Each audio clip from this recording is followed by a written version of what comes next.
comes out. So as you can see here, there's a range of criteria, and this is the proportion of people who said yes, I'm sorry about the formatting, to each of these things, and we ended up with an overall of 59% with saying yes to 2 or more of the above. Normally it's 3. We did 2 because of the combined nature of the instrument. We didn't feel it was that sophisticated, so we wanted to be conservative.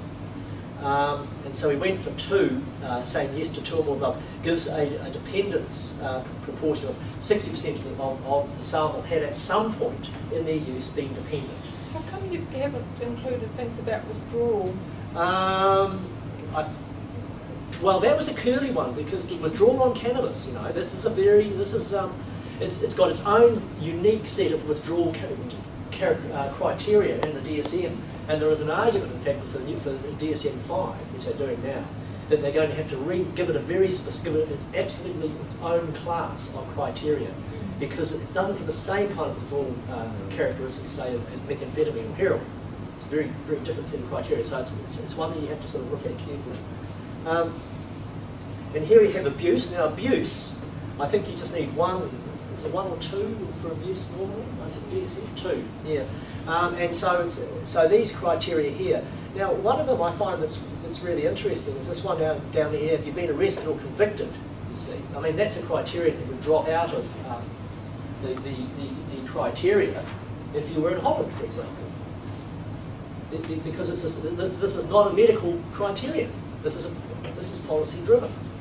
Now, you know, recurring legal problems because of your use. Well, you know, there was one here spending a lot of time, you know, getting hold of cannabis. Well, you know, sometimes you just have to go on that mission, don't you? We're on a mission. Let's go. We're on the mission. You know, and away we go. We're going to go there. Oh, but he isn't here. He's not here. He hasn't turned up. Oh, we're not able to. You're late for the such and such appointment. Well, yeah, but but it wasn't because. Well, you must be a dependent if you're willing to put up with that. Exactly, yeah, you've got to be dependent on this stuff, you see. Okay, dependence and abuse. Now, I thought this was really interesting, actually.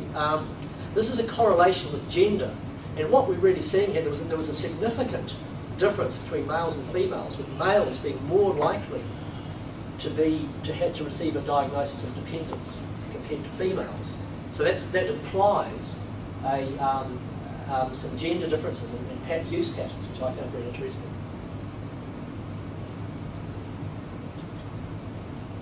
Okay, the law. Great photo. Great. Big here. Now, this is another one. So 25% of participants have either been arrested and 21% have been convicted. That's a very high proportion. So another thing we have to say about the sample was it's skewed in the direction of people who had had contact with the law. And so maybe that was a reason why they had taken part in the study. And you have to think about these things when you're looking at these issues, when you're talking to people, when you're hearing what they're going to say, because are these people typical New Zealanders? Probably not. And not just because of cannabis, but, well, they would argue, well, the only reason is because I've got busted, so that's why I want to talk about it. But for those who had not had a cannabis conviction, the proportion of convictions for non-cannabis crimes was the same as the general population. 40% were daily users of cannabis as well. That's a high proportion of daily users, so it represents a high use group, okay? And so we have to acknowledge, therefore, that the sample is skewed in certain directions. So if we're going to be making general comments about the sample, we do have to acknowledge those skews. Okay, one of the things that we don't talk about that I alluded to briefly a little while ago is this notion of lack of control. And this idea that people who take drugs are out of control. You know, this is one of the problems. They've got these issues and they're out of control using drugs. The questionnaire was well designed to the extent that it examined this notion of rules. Do people have rules? And when I ask people whether they have rules, a lot of them say, well, not really, no. But when you actually ask them, did they use cannabis under these circumstances or these circumstances, suddenly all these rules started coming up.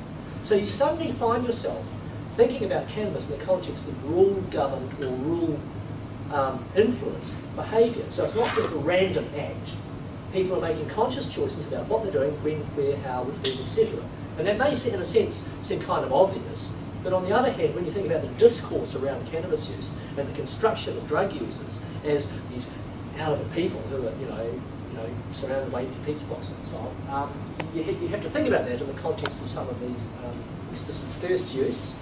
with friends, okay? Very small proportion doing it alone. One person, actually 7 alone, one person stole some. It was growing over the fence in Australia, jumped the fence and grabbed this cannabis.